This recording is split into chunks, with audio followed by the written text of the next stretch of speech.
know that feeling where you just don't want to do something, where you just want to give up? That feeling where you're absolutely spent and you can't imagine dragging yourself beyond that moment, right? I think to have perseverance is to know exactly how to overcome that feeling every time it hits you. My name is Liz Murray, and I guess most people know about me because of the Lifetime movie that was created about me. I was born in the Bronx, and both of my parents were hippies.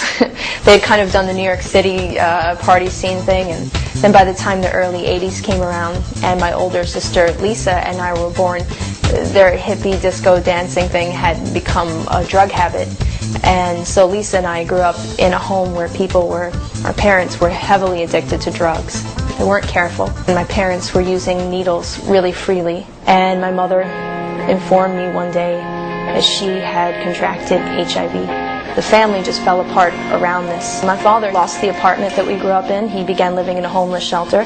My mother was in the hospital, fading fast. And I took to the streets with a group of kids who were kind of lost, kids without homes. Pretty soon, there was really nowhere to go back to. I didn't even think that much of it the first night that I slept on the subway. I don't think I ever really sat down at some point and said, I'm a homeless person. It's not like I identified with that. I had just turned 16 when my mother passed away. And I don't think that I had a full understanding of what was happening inside of me, but I feel as though it really began that day. And when I say it, I mean some kind of a change.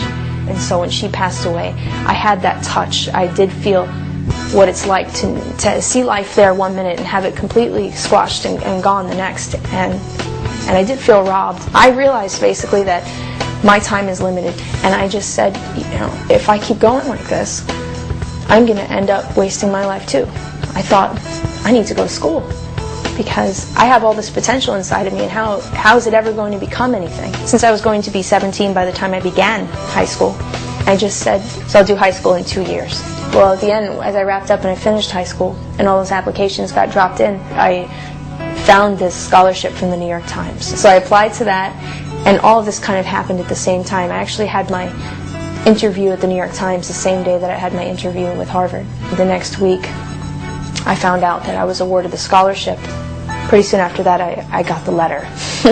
and I remember opening it up, and